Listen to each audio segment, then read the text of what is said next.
السلام عليكم ورحمة الله تعالى وبركاته وإن سلام يا أصحابتا أو كحرا جنال كيجا هرسيت رويال جنال أنا جو أمجي محمد حسن عبدي waxaan idin soo diyaariyay cashir ku saabsan conversation oo u dhaxeeya between boy and girl wiil iyo gabar ku soo dhawaada cashirkan asagoo faahfaahsan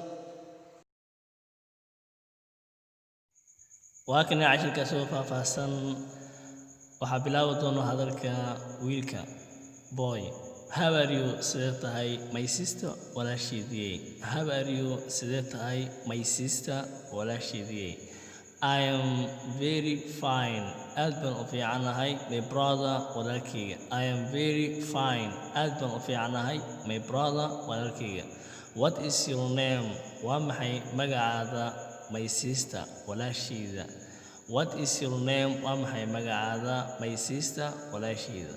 My name magacayga is Hodan. Magacaygu waa Hodan. And you adigane? My name magacayga is Ahmed. Magacayga waa Ahmed. Where do you live? Halkee baad ku nooshahay? Where do you live? Halkee baad ku nooshahay? qaybteena kale ayaan galaynaa cashirka oo socda. I live waxaan ku noolahay in Somalia. Waxaan ku noolahay Somalia. I live waxaan ku noolahay in Somalia. Waxaan ku noolahay Soomaaliya. Adiga haddaad doontaa ka dhigi kartaa afgooye xamar meesha doonto oo isticmaali kartaa. Marka what is your nationality? Waa maxay dhalashadaada? What is your nationality? Waa maxay dhalashadaada? My nationality dhalashadayda is Mogadishu. Dhalashadayda waa Mogadishu.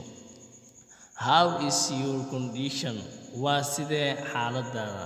How is your condition? Waa sidee xaaladaada? My condition xaaladayda is very well. Aad bay u wanaagsan tahay ama aad ay u fiican tahay. My condition xaaladayda is very well. Aad bay u fiican tahay.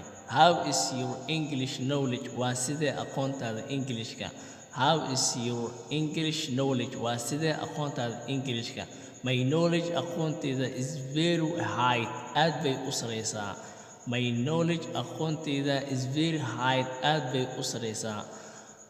السلام عليكم ورحمة الله تعالى وبركاته. عشركين انت ايوك اوكي عشركين حقا قيبتي سلوات وصديقة دونا ان شاء الله ادو الله كلام نقضو.